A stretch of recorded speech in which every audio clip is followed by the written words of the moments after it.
Bonjour, pour une fois, je me trouve au paradis, c'est-à-dire au Rocher de Naye, au-dessus de Montreux, à quelques 2000 mètres d'altitude,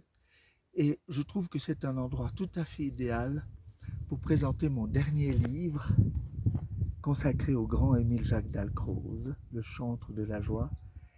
que je viens de découvrir sur un rayon de Payot à Lausanne, et qui me fait plaisir, car c'est un livre que j'ai aimé écrire, car j'aime Émile Jacques Dalcroze, sa personnalité, son génie, son imagination, sa capacité à réfléchir très loin dans le domaine de la psychologie de l'être humain, de l'enfance en général, non seulement à travers cette fameuse rythmique qui fait sa gloire toujours, à juste titre, mais aussi en tant que véritable artiste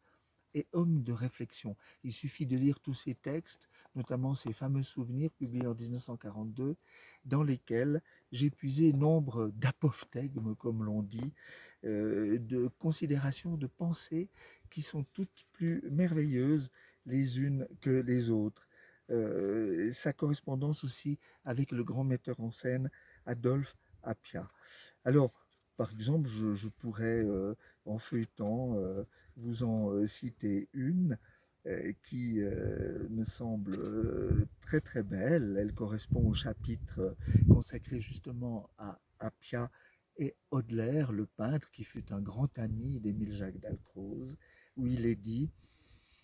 notre expérience à nous ne profite qu'à nous-mêmes, et c'est une erreur de l'offrir en modèle à des êtres construits autrement que nous, ressentant les choses autrement que nous, et dont les pensées et les sentiments doivent être orientés et non pas travestis.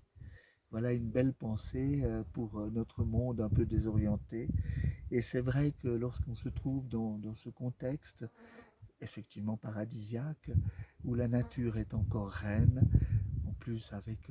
ce temps splendide, quand on regarde ce décor et quand on réfléchit à ce qu'a été ce génie et le legs qu'il nous transmet à travers les siècles. Oui, voilà, je suis heureux d'avoir pu un tout petit peu contribuer, très modestement, mais ce fut une joie, voilà, la joie, précisément, le mot-clé de notre grand ami Émile Jacques Dalcroze. Alors,